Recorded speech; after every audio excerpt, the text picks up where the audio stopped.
شما شنونده پادکست پدیدا هستید. پدیدا یک دعوته.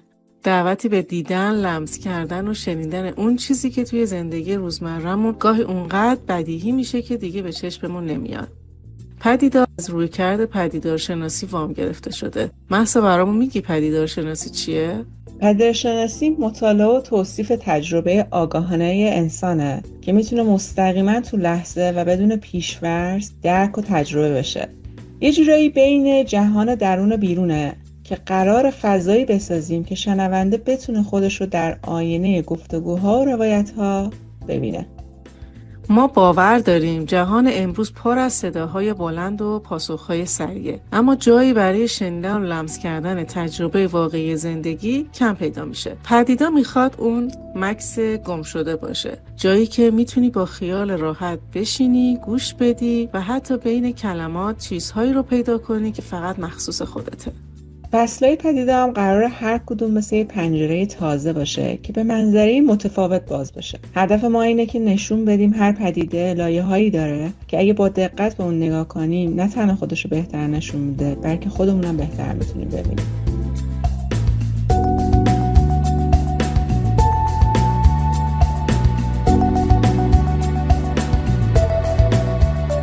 شما شنونده پادکست پدیدا اپیزود دوم از قصه‌های اضطراب هستید. توی اپیزود قبلی در مورد 6 مؤلفه هیجان صحبت کردیم که در درک لحظه اکنون به ما دسترسی میداد. من نرگس فرشیدی به همراه دوست خوبم مهسا ملک محمدی این قسمت میخوایم روی این 6 مؤلفه وایسیم و چند مثال در کنار شما بزنیم. چند مثال از زندگی روزمره‌ای که داشتیم و تجربه‌ای که توی تمرین کردن این 6 مؤلفه داشتیم رو میخوایم کنار شما تمرین کنیم.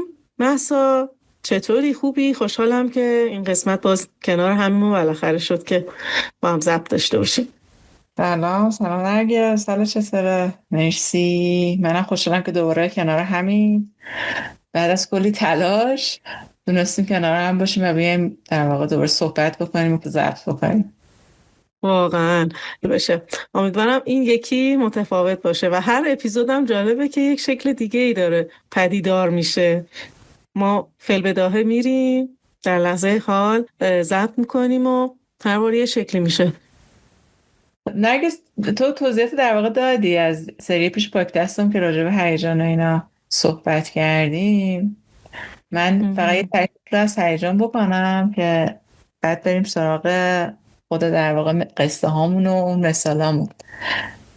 هیجان در واقع گفتیم که یه دونه حس نیست، یه مجموعه پیچیده است که از 6 تا مؤلفه است که به ما کمک میکنه بفهمیم در لحظه داریم چه تجربه‌ای رو میکنیم. اون 6 تا مؤلفه هم یکیش وضعیت فیزیولوژیک بدنمون بود، یکیش فکر و تفسیری که خودمون داریم میکنیم اون لحظه، احساسی که داریم، رفتاری که داریم انجام میدیم و بعد هدف اون رفتارمون و در آخر مؤلفه بین فردی بود که تصمیم گرفتیم این بار همطور که نرگس گفت یکی دو تا مثال دیگه بزنیم، چون یه نیاز داریم برای ادامه پادکستامون راحت‌تر در واقع بریم جلو. من یادم میاد چند وقت پیش بود میشه گفت از سفر داشتم برمیگشتم، یه جوری هم برنامه رو چیده بودم که حتی یه مقدار دیر راه افتاده بود. اینم میگم که این مسئله هم داشتم، برنامه رو هم یه جوری چیده بودیم که شبش هم در واقع برم خونه یکی از دوستان. متاسفانه قشنگ نزدیک خونه که چند دقیقه دیگه میرسم خونه، اما از پشت دیدم که یهو ماشین به من زد و تصادف شد در واقع. خب اون لحظه که خیلی به هم ریختم، علاوه که شوک شدم، دیگه از ماشین اومدم پایین دیدم اصلا یه حس و حالی انگار که هم دستام در واقع گرفته شده، هم یه سنگینی روی قفس سینه‌ام بود از لحاظ فیزیولوژی بدنی، همین که نمیتونستم یه جا وایسم. این حالت بهم دست داده بود. وقتی که یه ذره در واقع اومدم دیدم که دارم به خودم چیزی میگم که خیلی عصبانی بودم از فرد مقابل. گفتم بابا مثلا این اصلا حواسش نیست، چون وقتی اون آدم رو دیدم یه ذره حالت گیج و منگی داره و مجبور بودم که وایسم و یه فرد دیگه از اقوامش بخواد بیاد و دیگه حالا زنگ بزنیم پلیس رو. در واقع این موارد انگار تو ذهنم میگفتن که بابا الان وقتش بود، الان که من کار دارم، خستم، یا به هر مدت لحظه آخر انگار که کل خستگی اون سفر توی ذهنم داشت میشست احساسایی که داشتم اون لحظه تجربه میکردم در واقع چند تا بود. یکیش خشم بود. خشم از اون آدم بود که چرا حواسش جمع نبود، چون داشتم من راه خودم میرفتم، و در کنارش یه غمی بود از اینکه خب زمانم کم بود، زمانم داشت از دست میرفت. خب در هر صورت یه ضرر مالی هم به من خورده بود. تمام این موارد باعث شد که این دوتا حس بر من بیاد. رفتار بیرونی که داشتم از خشمی که از اون آدم داشتم، خب این باعث شد که خیلی محکم برم سراغش و در واقع ازش خواستم که سریعتر کارا رو انجام بده. آقا من از سفر اومدم خستم یا هر دلیلی، یا یه ذره باش در واقع محکم حرف زدم. غمم به این حالت بود وقتی که خودم تنها شد، یعنی میرفتم یه سمت ماشین، یه جوری بودم که نمیتونستم وایسم، خودم تکیه میداده بودم به سمت ماشین، انگار نمیتونستم یه جا خودم وایسم. این حالت بهم دست داده بود. و وقتی که نگاه کردم این هدف رفتارم خب این بوده که یکی این که خواسته بودم انگار به اون فرد، خب این خشم در واقع یکی از کارهایی که کمکی که ما میکنه اینه که میخواد بهمون نشون میده که یه چیزی باعث شده که وارد مرز ما بشه، یا ما حواسمون نبوده مرز کشی بکنیم. یکی از در واقع چیزایی که خشم بهمون نشون میده. اون لحظه انگار وقتی رفته بودم با اون فرد خیلی محکم بخوام حرف بزنم، چون میگم خیلی ذره شلوول و منگتوری بود، در واقع اون رفتارم میخواسته که کمک بکنه که بخوام مرز کشی بگم یا زودتر درخواستم رو در واقع انجام بده. در مقابل غمم بوده که من غمم اون لحظه این حالت بود، گفتم چسبیدم سمت ماشین و یه حالتی بود که انگار حالت فریستوری، یه همچین حالتی بهم دست داده بود وقتی نگاه میکردم به احساس غمم.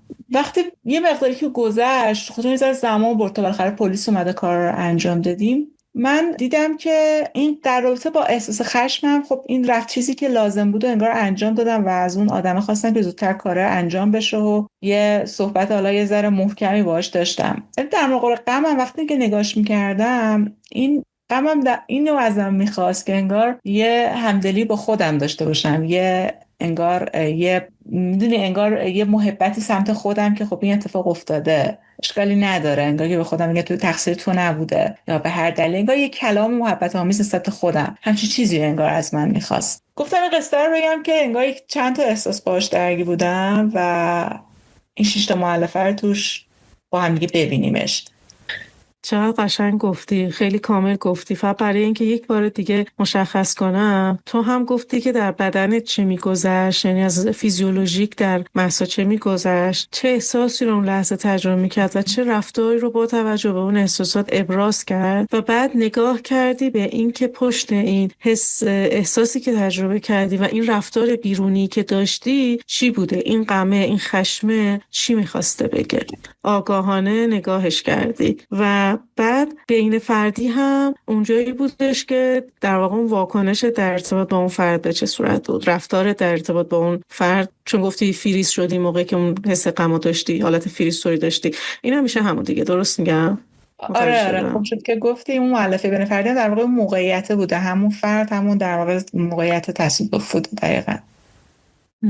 و عجب موقعیتی، این موقعیتیه که برای هر کسیه که برای من به شخصا وقت پیش میاد خیلی میرم توی حالت فریز. یه سوالی برای من پیش اومد، اون موقع واقعا محسا تونستی آگاه بشی به همه اینایی که میگی؟ ببین واقعیت اینه که اون لحظه بگم همه اینا رو نه متوجه شدم، نه، مثلا لحظه اول که یهو شوک شدن نبود، اما وقتی یه مقداری که گذشت یه ذره بیشتر به خودم آگاه شدم. ولی بخوام 6 تا مؤلفه رو کامل بخوام ببینم، نه، زمان گذشته بود کامل.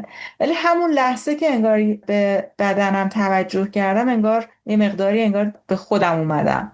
بخوام بگم 6 تاش اومد تو ذهنم اون لحظه، نه واقعا. اما بعد از چند دقیقه به خودم انگار آگاه شدم، چون اینا هی انجام بدیم این تمرینو، ما هی قوی تر میشه این قضیه توی ما. قضیه اینه که شاید توی دفعات اول خیلی سخت باشه، ولی در زمان هی این قوی تر میشه.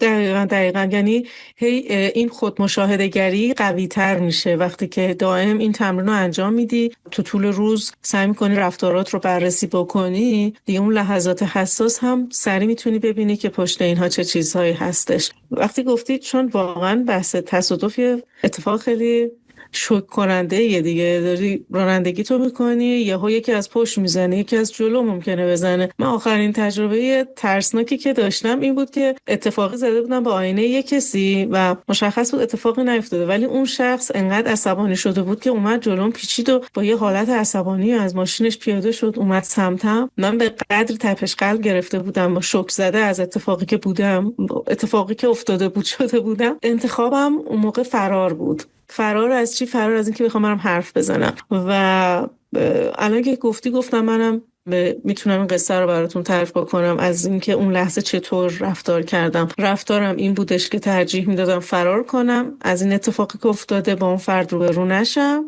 فکرم این بود که ای بابا حالا که چه اتفاقی افتاده، نخورده که چیزی که نشکسته. اون گفت نه آینه بغل منو شکستی و از روبرو شدن با این قصه خیلی میترسیدم و به شکل عجیبی هم میلرزیدم. دستام یخ زده بود، استرس گرفته بودم، گلوم خوش شده بود و اینا هم از تأثیرات اینه که خیلی آدم آرامش طلبیام، خیلی توی جمعای خشن نیستم. حالا یه کسی با حالت عصبانی که ممکنه الان کتک بزنه اومده بود و من رفته بودم تو حالت ترس و فرار و هدف پشت این رفتارم هم انگار فرار رو میدیدم یا امنیت میخواستم. دوست داشتم پشت یه کسی قایم بشم.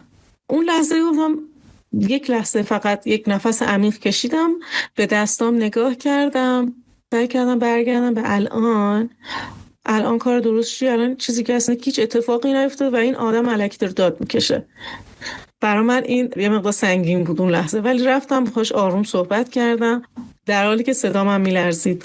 بهش نشون دادم، گفتم این آینه چیزی نشده، ولی اگه بخوای میتونی اینجا وایسین در موردش صحبت بکنیم ببینیم چی شده. فهمیدم که توهم زده بود که شیشه آینه شکسته و با هم بررسی کردیم هیچی نشده، فقط ترسیدی. اونم ترسیده.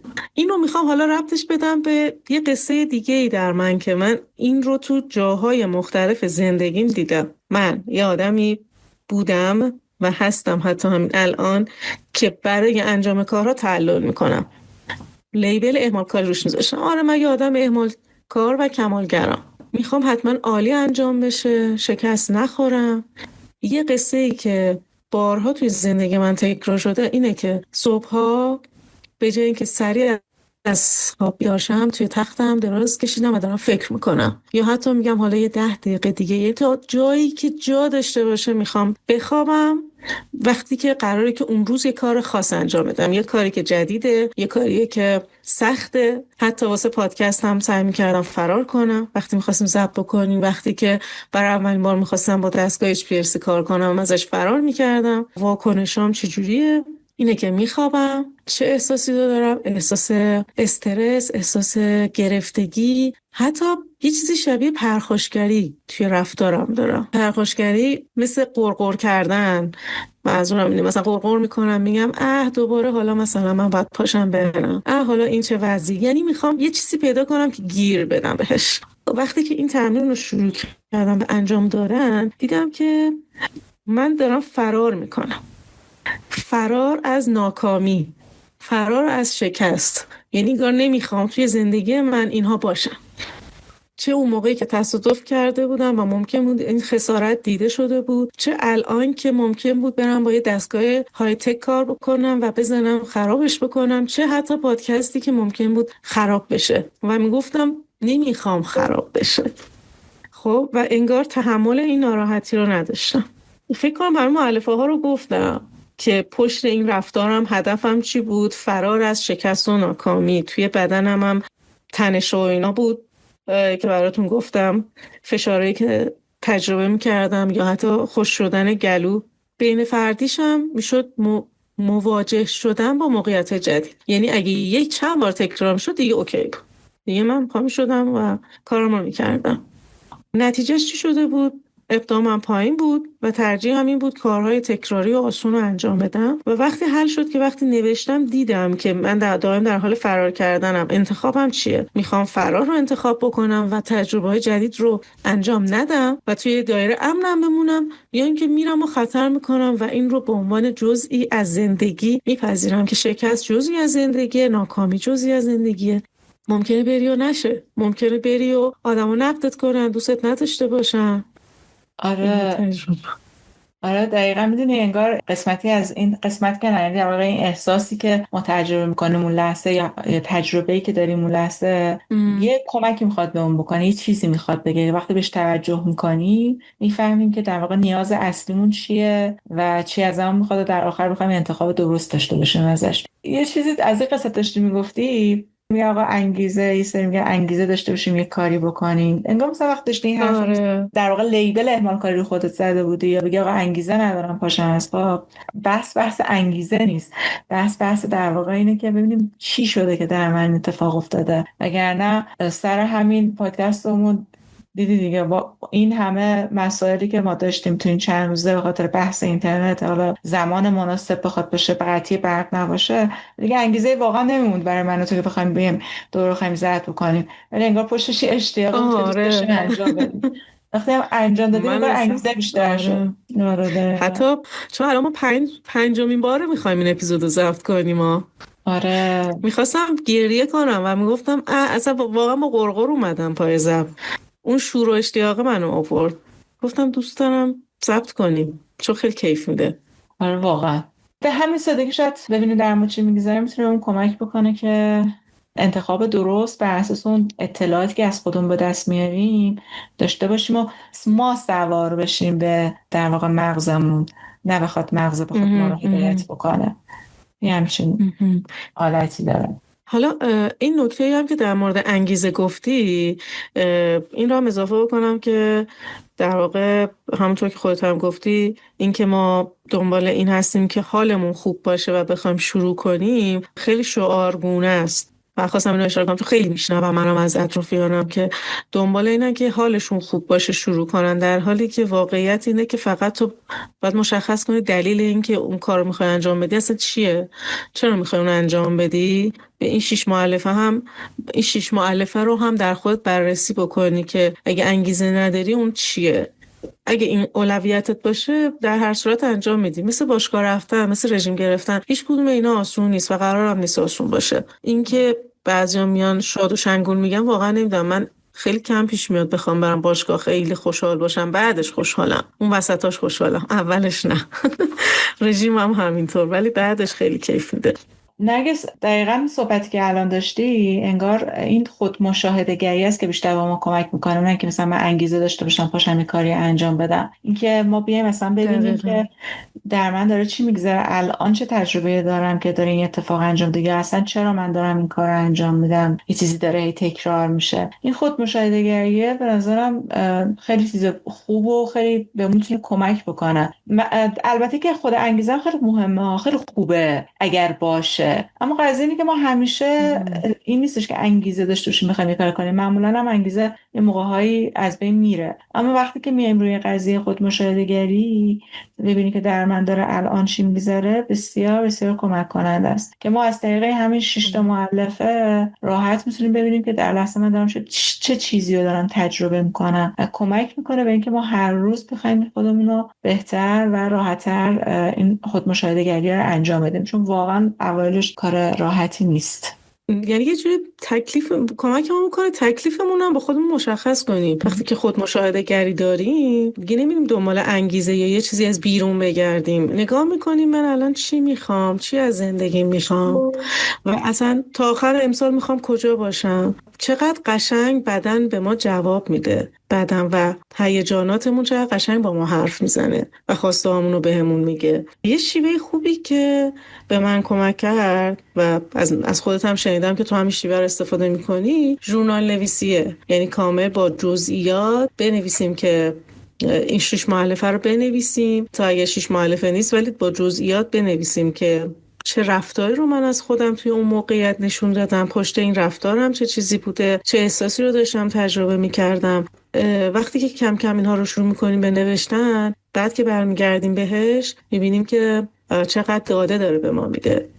آره دقیقاً. یکی از کارهایی که این هیجان و متوجه شدن نسبت به خودمون که داریم چه تجربه میکنیم از اینه که بسیار داده و اطلاعات به ما میده و از اون داده و اطلاعات ما میتونیم بفهمیم که من الان چه نیازی دارم و در کنارش انتخاب درستی که برای من درسته در واقع انجامش بدم، نه بذاریم رو حالت اتومات بخواد بره جلو. که واقعا یکی از روش‌هایی که میتونه کمک میکنه برای این مسیر خودمشاهده‌گریه این همین ژورنال نویسیه. منم خیلی داره کمک میکنه از این بابت که من قلم و دست رو بگیرم و بشینم بنویسم. اصلا مهم نیست چی دارم بنویسم، قرار نیست درست بنویسیم، هر آنچه که در واقع میاد به ذهنم شروع کنم بنوشتن. اصلا کاری نداشتیم داریم چی می‌نویسیم در کل، همینجوری نوشته بشه. اگر که به این 6 تا مؤلفه در واقع حواسمون باشه که بدونیم بر اساس اون ببینیم که من دارم چه تجربه میکنم که خیلی عالیه. برای شروع همین که در واقع شروع کنیم به نوشتن این خودش تقویت میشه، کمک میکنه که این به خودمون کمک بکنه که ببینیم که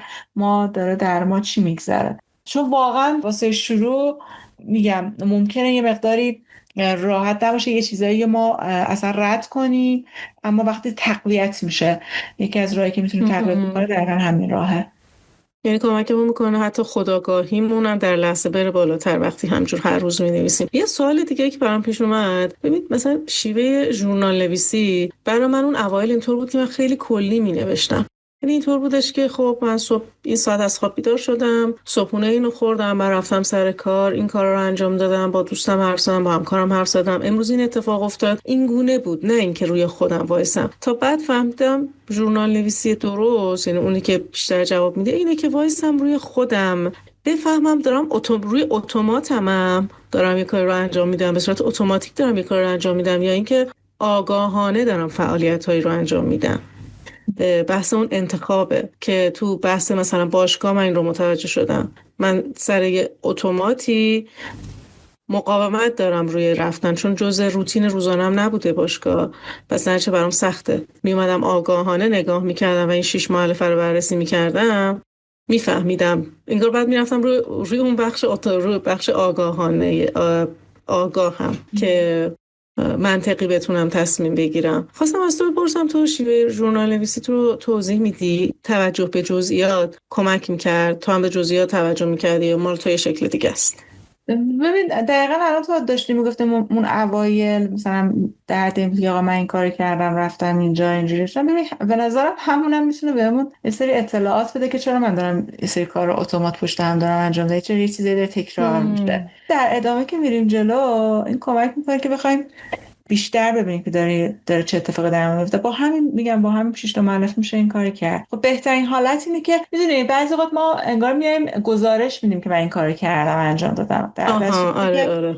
یه چیزی درست باشه، انگار یه چیزی پشتش یه چیزی درست هم هست. نه این مهم نیست واقعا چی نوشته میشه، همینجوری که نوشته بشه دیگه فکر کنم از این قالب در میاد. میگم مثلا من داره چه اتفاقی تو من میافته، انگار این کم کم تقویت میشه. ولی باید موافقم هر چقدر با جزئیات و اینکه ببینم که هر آنچه که میاد توی ذهنم، مغزم، روی بدنم بنویسیم، این بهترین حالت ژورنال نویسیه.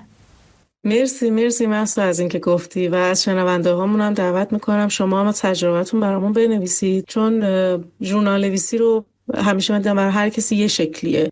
دوستانم رو مثلا میبینم بعضیا مثلا حتی رویاهاشون رو هم مینویسن، شبا که میخوابن رویاشون رو مینویسن و میگن حتی اونا هم به ما داره آگاهی میده. برام جالبه، دوست دارم بدونم ژورنال نویسی واسه هر کی چه شکلیه. اگه شما نکته‌ای داشتید خواستید به ما بگید برامون تو کامنت ها بذارید، خوشحال میشیم. بریم حالا یه چند تا کتاب به ذهنم رسید تا اونا رو معرفی بکنم که توی آگاه شدن به لحظه اکنون به من به شخص کمک کرد. یکی از کتابا ذهن آغازگر بود که متن خیلی قشنگی داره و یکی دیگه هم تمرینای آقای شیرزاد چمین توی کتاب هوش مثبت که اولین بار بود که اون تمرینات وقتی شروع کردم مثلا تمرینات داشت در مورد تمرکز روی حواس پنجگانه ولی به یک شیوه دیگه و یا نگاه کردن به اون بخش قضاوتگر مغزمون، اون خرابکارهای درون و بعد اون بخش خردمند. همه اینها به خود مشاهده گری به من خیلی کمک کرد که من دارم به چه چیزایی فکر میکنم و اون نوشتن اونها روی کاغذ کم کم به من نشون داد که من دارم چگونه اصلا با خودم رفتار میکنم، چه حرفایی دارم به خودم میزنم. مرسی نرگس بابت معرفی کتاب، چون واقعا به نظرم نیازه، ما هر چقدر به نظرم بدونیم راجع به موضوع کمه. خب امروز ما بیشتر روی 6 تا مؤلفه هیجان موندیم و مثال‌هایی آوردیم که این شفافتر بشه. روی مؤلفه‌های هیجان بیشتر ایستادیم که یک دو تا قصه هم اومدیم روش باز کردیم 6 تا مؤلفه رو که بهمون کمک بکنه توی پادکست‌های بعدی که روی بحث اضطراب هستیم بتونیم بهتر این تجربه اضطراب رو تشخیص بدیم و زمان بیشتری بر بحث اضطراب بذاریم. خیلی خوب، پس به آخر این اپیزود رسیدیم. با ما همراه باشید که در اپیزود بعدی قرار در مورد اضطراب صحبت بکنیم و عمیق‌ترین موضوع رو بررسی کنیم. این هم پایان این گفتگو بود. ممنون که تا اینجا با ما همراه بودیم. اگه دوست دارین بیشتر در جریان پدیدا باشین، لینک ها و راه‌های ارتباطی ما توی توضیحات همین اپیزود میتونین پیدا کنین. خوشحال میشیم اونجا هم کنارمون باشید.